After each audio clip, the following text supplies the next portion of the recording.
এই পৃথিবীতে যার মা বেঁচে নেই সেই একমাত্র বুঝে তার কত দুঃখ।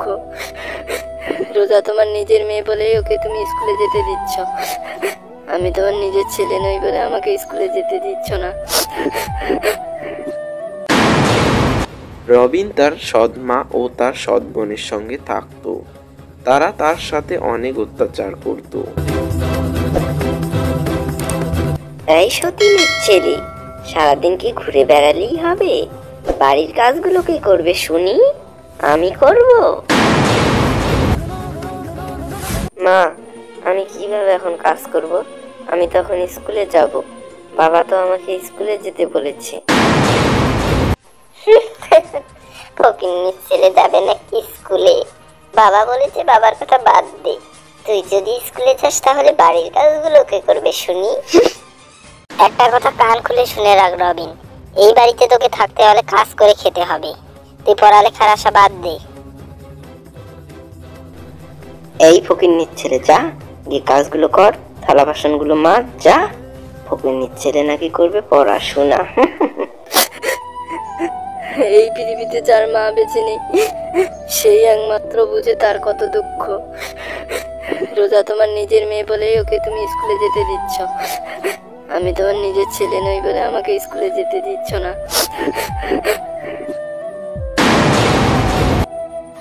ইস, ঢং দেখে আর বাঁচি না। নেকামি কান্না শুরু করেছে, নাকে মুখে কান্না শুরু করেছে। যা এখান থেকে, যা ফকিন্নির ছেলে, যা। শোন, তোর ঢং দেখার আমাদের সময় নেই, যা এখান থেকে, যা গিয়ে তাড়াতাড়ি কাজগুলো কর, যা। তারপর রবিন সেখান থেকে চলে গেল। ফকিন্নির ছেলে এখনই গেল। রোজা মা, তুই গিয়ে রেডি হ, নইলে তোর স্কুলে দেরি হবে, তোকে আবার আমাকে থুয়ে আসতে হবে। মা, আমি স্কুলে যাব না। কেন রে মা, কেন স্কুলে যাবি না? কি হয়েছে তোর? আমাকে ফোন কিনে না দিলে আমি স্কুলে যাব না। তোর বাবা আগে বিদেশ থেকে আসুক, তারপর তোকে ফোন কিনে দেবে। কবে থেকেই তো তুমি বলো বাবা বিদেশ থেকে আসলে আমাকে ফোন কিনে দেবে। কই বাবা বিদেশ থেকে আসে? সেটাই তো রে মা, তোর বাবা যে কেন আসে না আমি তো জানি না রে মা। আসবে আসবে করে কত বছর কাটিয়ে দিল, তারপরও এলো না। কিন্তু তুই চিন্তা করিস না রে মা, তোর বাবা দেখিস একদিন আসবে, ঠিকই আসবে, দেখিস। বাবা হয়তো বিদেশে গিয়ে আরেকটি বিয়ে করেছে, হয়তো সেখানে আমার থেকেও তার একটা সুন্দর মেয়ে রয়েছে, তাই সে আর আমাকে দেখতে আসে না। না, এটা নয় রে মা, তোর বাবা জীবনও এটা করতে পারে না। সে হয়তো বিদেশে গিয়ে কোনো বিপদে পড়েছে, তার জন্য বাড়ি আসতে পারে না। যাক, সব কথা বাদ দে, তুই স্কুলের জন্য রেডি হ, তোর জন্য আমি টিফিন রেডি করছি। যাচ্ছি। তারপর রোজা স্কুলের জন্য রেডি হলো। তার মা রুবিনা তাকে স্কুলে নিয়ে গেল। অন্যদিকে রবিন রান্নাঘরে থালা বাসন মাজলো এবং বাড়ির সব কাজ শেষ করলো। সারাদিন কাজ করতে করতে হাঁপিয়ে গেছি। হয়তো আমার মা বেঁচে থাকলে আমাকে এত কাজ করতে হতো না, হয়তো আমি স্কুলেও যেতে পারতাম, স্কুলে গিয়ে আমি বড় মানুষ হতে পারতাম। কেন তুমি আমাকে ছেড়ে গেছো মা? এই ফকিন্নির ছেলেটি আবার কোথায় গেল? এই রবিন, কোথায় গেলি? তাড়াতাড়ি বেরো, তাড়াতাড়ি বেরো। মা, আমি যাচ্ছি, আমি ঘরে। রবিন তার সৎ মায়ের কাছে গেল। মা, তুমি আমাকে কেন ডেকেছো?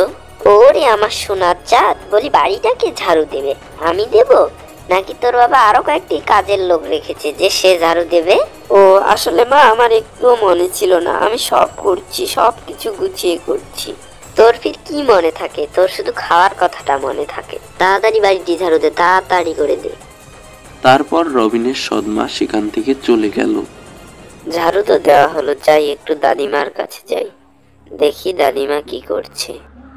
তারপর রবিন তার দাদির কাছে গেল। পাশের শহরে বসবাস করত রোজার মামা রাসেল। রাসেলের পরিবারে ছিল তার স্ত্রী ঝুমুর এবং তার মেয়ে রিমি। একদিন রাসেল এবং তার স্ত্রী ঝুমুরের ঝগড়া লেগেছিল। কি করতে পেরেছো না পেরেছো, বাড়ি করতে না পেরেছো গাড়ি করতে, আমি থাকবো না এই বাড়িতে, আমি আজই মায়ের বাড়িতে চলে যাব। আহা ঝুমুর, একটু সবুর করো, সবুর করো, সবুরে মেওয়া ফলে, আমাদের সবই হবে, গাড়ি হবে, বাড়ি হবে। কবে থেকেই তো তুমি বলছো বাড়ি হবে, গাড়ি হবে, কই হচ্ছে? তুমি শুধু মুখেই বলতে পারো, কাজে তো কিছু করে দেখাতে পারো না। আমি বড় ভুল করেছি তোমার সঙ্গে পালিয়ে এসে বিয়ে করে। আমি যদি পালিয়ে বিয়ে না করতাম তাহলে আমার মা বাবা আমাকে বড়লোক দেখে বিয়ে দিত, আমার জীবন সুখী থাকতো। এখন বুঝতে পারছি অর্থ সম্পদ ছাড়া মানুষের জীবন কত কষ্টের। এসব কথা বাদ দাও ঝুমুর। আর দেখো, আমি কিছুদিনের ভিতর অনেক বড় লোক হচ্ছি। আমাদের অঢেল অর্থ সম্পদ, গাড়ি বাড়ি থাকবে। এসব মিথ্যে স্বপ্ন দেখার কোনো প্রয়োজন নেই রাসেল। আরে মিথ্যে না, আমার প্ল্যান করাও শেষ। কি প্ল্যান করেছ শুনি? বলছি, কাছে এসো, দেওয়ালেরও কান আছে। তারপর রাসেল তার স্ত্রীকে কানে কানে সবকিছু বলল।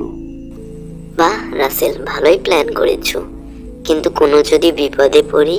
আরে না, কোনো বিপদে পড়বো না, শুধু আমাদের কাজ করতে হবে বুদ্ধির সাথে। তাই যেন হয়। ও আমার ভেবেই আনন্দ পাচ্ছে। আমরা কিছুদিনের মধ্যেই বড়লোক হতে চলছি। ও তারপর আমাদের জীবন অনেক সুখী হবে। তা তো হবেই। তাহলে প্ল্যান মতো কাজ কালকে থেকেই শুরু করে দিই, কি বলো তুমি? হ্যাঁ, তা আবার বলতে হয়। তো বন্ধুরা, তারপর কি হবে জানতে হলে পরের পর্ব দেখতে হবে।